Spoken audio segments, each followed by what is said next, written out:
Hello students, इस video में हम करेंगे एक्सरसाइज 6.2 के पहले का concept and examples.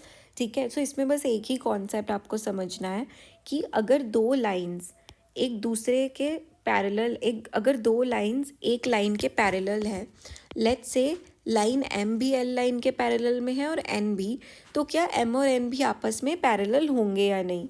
So common sense हमें बताती है कि हाँ होंगे। ठीक है, but let's prove it also.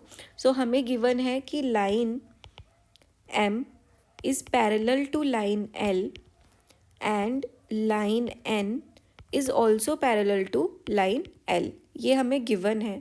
ठीक है, सो अगर हम एक रे ड्रॉ करें इंटरसेक्ट करते हुए T, so let's name this angle 1, name this angle 2, name this angle 3, and from corresponding angles theorem जब दो parallel lines को एक ray intersect करती है, so it intersect both the lines at the same angle.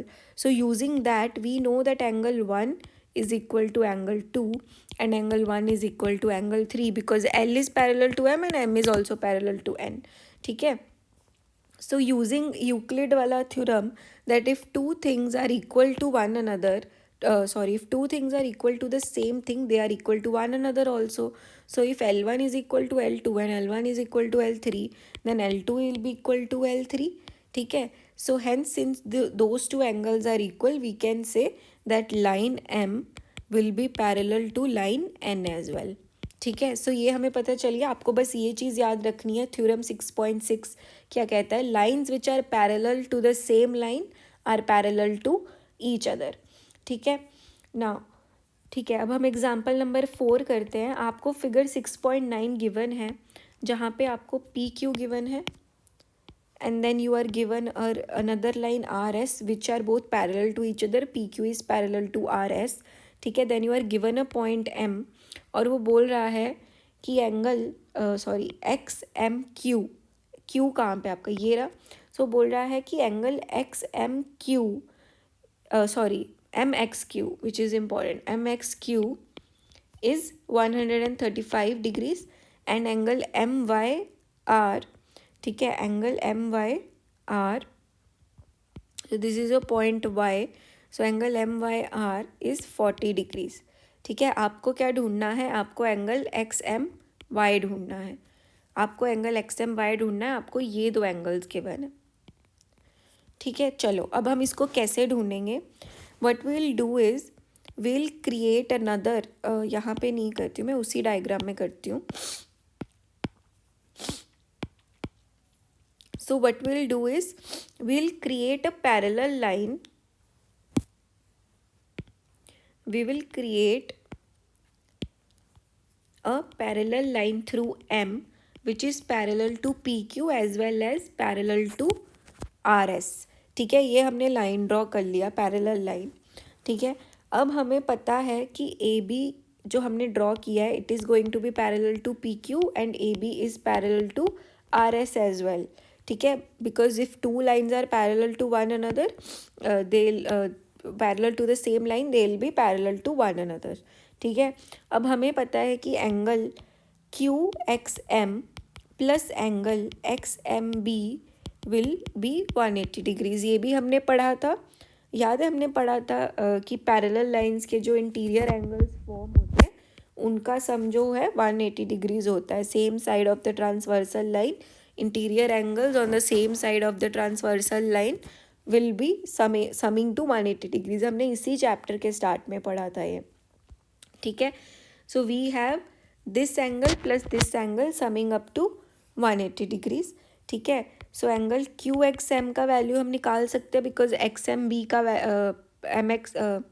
M X Q का value तो हमें पता है, सो हम एक्स एम बी का वैल्यू निकाल सकते हैं। सो एक्स एम बी का वैल्यू निकालने के लिए we'll put the angle value of QXM which is 135 degrees plus angle XMB will be 180 degrees. So angle XMB will be 180 minus 135 which will be 55 degrees, 45 degrees. ठीक है, now using the same theorem angle BMS, ठीक है, angle BMS आ जाएगा, But now if you see, these are not on the same side of the transversal line, right? This is on this side and ये वाला angle is on the other side. So we will have to use our internal straight line linear pair to do it the long way, or we can use the internal alternate angle theorem. So अगर ये 40 है, so this will be also 40. So using the alternate angles, these are the alternate angles between two parallel lines, so they are equal. ठीक है. So using alternate angle theorem, angle BMY is equal to angle MYR. So angle BMY is equal to 40 degrees. ठीक है. So we will just simply add these both to get the required angle. ठीक है, which is angle XMY. ठीक है. So this is 45 degrees and this is 40 degrees. So you get the required angle XMY to be 85 degrees. ठीक है. Moving on to example number 5. So it says that if a transversal intersects two lines such that the bisectors of a pair of corresponding angles are parallel, then prove that the two lines are parallel. Okay. So इसमें आपको क्या given है, उसने आपको ये नहीं बताया कि जो दो लाइंस हैं वो पैरेलल है. हमने एज्यूम किया दो लाइंस हैं PQ और RS, पर उसने हमें नहीं बताया कि ये पैरेलल है या नहीं. We have to prove that PQ is parallel to RS. पर उसने हमें ये बताया कि जो रे इसको इंटरसेक्ट कर रही है वो ये दो एंगल्स बनाएगी. ठीक है. और इन दोनों का जो बाइसेक्टिंग लाइन है, जो ये बाइसेक्टिंग रे है, ठीक है, let's say this is point B, this is point C. So this is the bisecting rays, these are parallel. ठीक है. उसने हमें ये बताया कि BE is parallel to CG और कि ये दोनों ये एंगल को बाइसेक्ट कर रही हैं, but we have to prove that PQ is parallel to RS. ठीक है. सो ये हमें गिवन है कि B is parallel to CG and that the rays are the bisectors of angle ABQ and BCS. ठीक है. सो बाइसेक्टर हमें पता है, जो हमें पता है angle ABE will be half of the total angle ABQ and similarly angle BCG will be half of the total angle BCS. ये हमें पता है क्योंकि बाइसेक्ट कर रही हैं. And also we know that BE is parallel to CG and AD is the transversal line which is intersecting. So this proves that angle ABE should be equal to angle BCG, right? अगर ये दो lines parallel है, मैं आपको एक separately draw करके दिखाती हूँ. उसने बोला BE is parallel to CG. ठीक है. और उसमें आपकी जो ट्रांसवर्सल लाइन है विच इज़ AD. ठीक है. सो ये वाला जो एंगल है, एंगल ABE और angle BCG, these must be equal considering the parallel line corresponding angles वाला rule. so these must be equal, right? तो हमने इसको इक्वल माना. So substituting 1 and 2 in the equation number 3 according to them, so what we will get half of angle ABQ is equal to half of angle BCS. Half cancel हो जाएगा. So angle ABQ will be equal to angle BCS. So हमने क्या prove कर दिया, that angle ABQ is equal to angle BCS. So this proves the corresponding angle axiom से that PQ is parallel to RS. ठीक है. Moving on to example number 6. So इसमें ये क्या बोल रहा है, आपको एक फिगर गिवन है. Again 3 parallel lines are drawn. let me draw again, these don't look parallel. Okay, let me shorten them. ठीक है. so these are parallel lines. one is AB. ठीक है. one is CD and then you have last में E.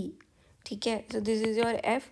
so उसने क्या बोला है, AB is parallel to CD and CD is parallel to EF. also EA is perpendicular to EA जो है it is perpendicular. सो हम लेट्स पहले draw कर लेते हैं. ठीक है. So EA which is EA, this is EA is perpendicular to your AB. So this is 90 degrees and angle BEF is 55 degrees. BEF कौन सा एंगल है, ये. This is your 55 degrees. Find the values of XYZ. ये आपको Y का वैल्यू given है, this is Z and this is X. So बहुत सिंपल है, right? We know that interior angles का सम for the parallel lines is going to be 180 degrees, ठीक है। सो हमें पता है कि ये होगा, तो y का वैल्यू सिंपली क्या आ जाएगा आपके पास, y का वैल्यू आ जाएगा 180 माइनस 55, ठीक है। So y will be your 25 degrees, right? 25 degrees will be the value of y, ठीक है। y का वैल्यू हमने ऑलरेडी ढूंढ लिया। फिर हमें ये भी पता है कि corresponding angles are always equal, ठीक है। सो y का वैल्यू corresponding angles are going to be equal, sorry this is not going to be 25, this is 125, ठीक है। सो कॉरेस्पॉन्डिंग एंगल्स भी इक्वल होते हैं पैरेलल लाइंस में, hence x is equal to y, so x का वैल्यू इज ऑल्सो 125 डिग्रीज। तो हमने x का वैल्यू ढूंढ लिया, हमने y का वैल्यू ढूंढ लिया, अब हमें z का वैल्यू ढूंढना है।